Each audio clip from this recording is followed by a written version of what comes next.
एक बूढ़ी माँ जिसका पति मर चुका था, अब वह अपने बेटे, बहू और एक पोते के साथ रहने लगी थी।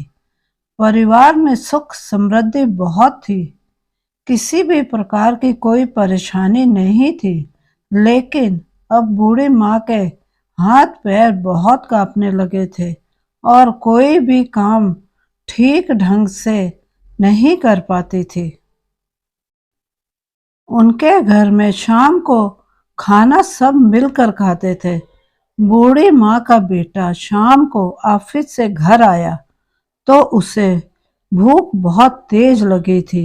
वह जल्दी जल्दी हाथ मुंह धोकर भोजन करने के लिए बैठ गया। साथ में माँ भी बैठ गई। माँ ने जैसे ही खाने से भरी प्लेट उठाने की कोशिश की तो प्लेट हाथ से छूट गई और थोड़ी सी दाल नीचे गिर गई। बहू बेटे ने घूरते हुए माँ की ओर देखा और फिर से अपना खाना खाने लगे। माँ ने जैसे तैसे अपने हिलते हाथों से भोजन करना शुरू किया। कभी खाना कपड़ों पर, कभी टेबल पर तो कभी जमीन पर गिर जाता था। बहू ने गुस्से में कहा, माँ कितनी गंदी तरह से खाना खाती है। इनको अब अलग बैठा कर खाना देना होगा। ऐसे तो मुझसे खाया नहीं जाएगा। मुझे घिन आती है।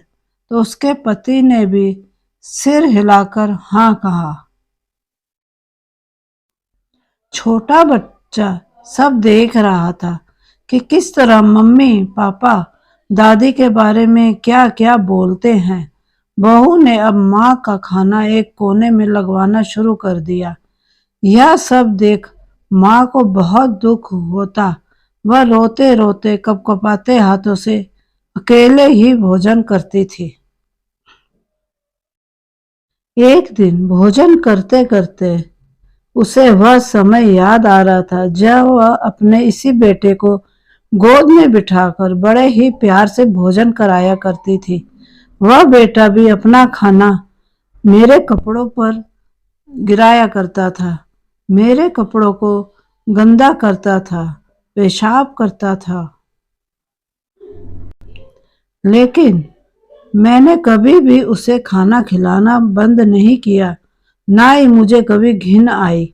अब तो मुझसे उन्हें घिन आती है। यह सोचती और अपने कांपते हाथों से आंसुओं को पोंछती। उनका पोता यह सब रोज देखता था। एक दिन वह पोता अपनी दादी को देखे जा रहा था। तभी उसकी माँ ने पूछा, क्या हुआ बेटे, तुम दादी जी की तरफ क्या देख रहे हो? अपना खाना जल्दी खाओ। बच्चा बोला, मम्मी मैं देख रहा हूँ कि बड़े होने के बाद मम्मी पापा बूढ़े होते हैं तो क्या करना चाहिए ताकि वो गंदगी ना करें। जब मैं बड़ा हो जाऊंगा और मेरी पत्नी आएगी तब आप दोनों बूढ़े होगे और आपके भी हाथ पैर कांपेंगे। तब आप दोनों को भी कोने में बिठाकर खाना देंगे। बच्चे के मुंह से ऐसा सुनते ही दोनों धक्क से रह गए।